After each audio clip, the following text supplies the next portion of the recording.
You agree with this? I believe that it stems from the history of this country. It stems from slavery, when whites were absolutely in charge, and they absolutely controlled the lives of people and their families. If they decided to separate families and send the boys in one direction, the girls in another direction, the mothers to the big house. Can I just stop right here for a second?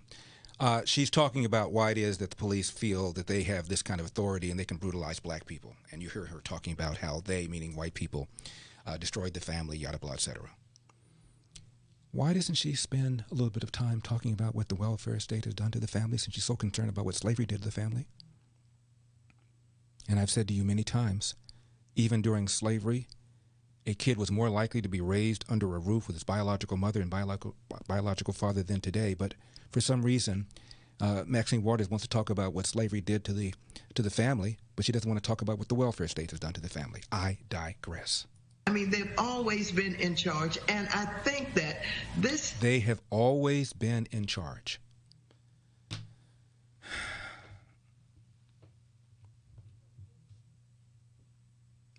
Should I mention Barack Obama being president 8 years? Can't do that.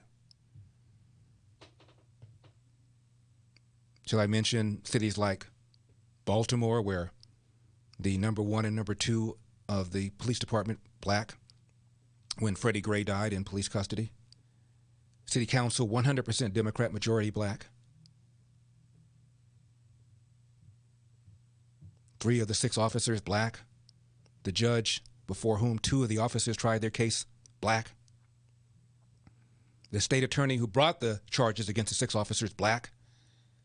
The U.S. Attorney General at the time, Loretta Lynch, black. And the President of the United States, black. And Maxine Waters says they have been in charge. Sigh.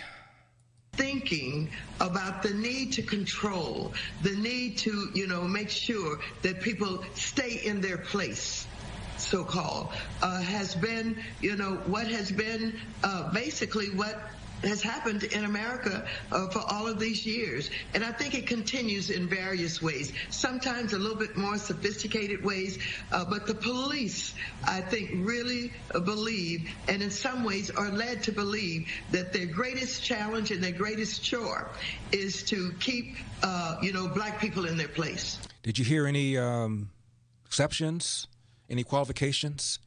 Some police officers? A fraction of police officers? No. The police. And the gentleman is okay with that. Again, according to Gallup, August last year, 81% of blacks want the police to spend the same amount of time or more time in their area, end of quote. Why would black people want the police to spend the same amount of time or more time in their area if they believe that that the police believe it is their job, quote, to keep black people in their place, close quote. Again, Tupac Shakur. The thing for us to remember is that the same crime element that white people are scared of, black people are scared of. The same crime element that white people fear, we fear. So we defend ourselves from the same crime element that they scared of. You know what I'm saying? While they waiting for legislation to pass and everything, we next door to the killer. We next door to him, because we up in the projects where it's 80 in the building. All them killers that they letting out, they right there in that building. But it's better, just because we black, we get along with the killers or something? We get along with the rapists because we black and we from the same hood? What is that? We need protection, too. Now, not only, of course, is what Maxine Waters said flat out bigoted, it's dangerous. She's getting people killed.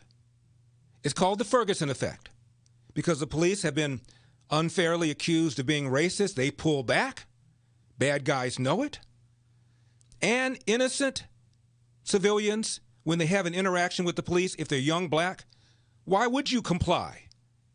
Why would you follow what Larry Elder is saying, comply, you won't die, if in fact you sincerely believe, as Maxine Waters says, that the police believe it is their job, quote, to keep you in your place, close quote. Why would you comply with an order? She's making things worse. Furthermore, isn't it rich to say we want a diverse police department? We want a police department that looks like the community, while you're calling them Nazis and fascists and saying that they believe that their job is to put people down, close quote. How are you going to get people to sign up, good people to join the force? Remember when those 5 officers were murdered execution style by an angry black guy who believed the BS that Maxine Waters was promoting? And the Dallas PD said this.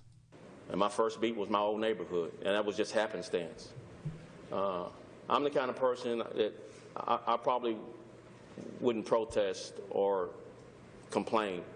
I'd get involved. This is the Dallas police chief, 2016, after the execution-style murder of 5 police officers by a black man who told people that he believed that the police were mowing down black people just because they're black. In other words, he believed the Maxine Waters BS. And do something about it by becoming part of the solution. And that's still in me. That keeps me going. That I get so much satisfaction that I can do a small thing to help this community. I just love Dallas, and I love serving. It's part of my character. It's part of who I am. I get all the crap we got to take as police officers. The satisfaction you get with serving, much more gratifying. Much more gratifying. And it's like that for a lot of police officers in this country. What advice would you give to young black men today to overcome their fear? Become a part of the solution. Serve your communities. Don't be a part of the problem. We're hiring. We're hiring. Get off that protest line and put an application in. And we'll put you in your neighborhood, and we will help you resolve some of the problems you're protesting about. And why in the world would you put in an application to join an organization that believes it is their job, quote, to keep black people in their place, close quote?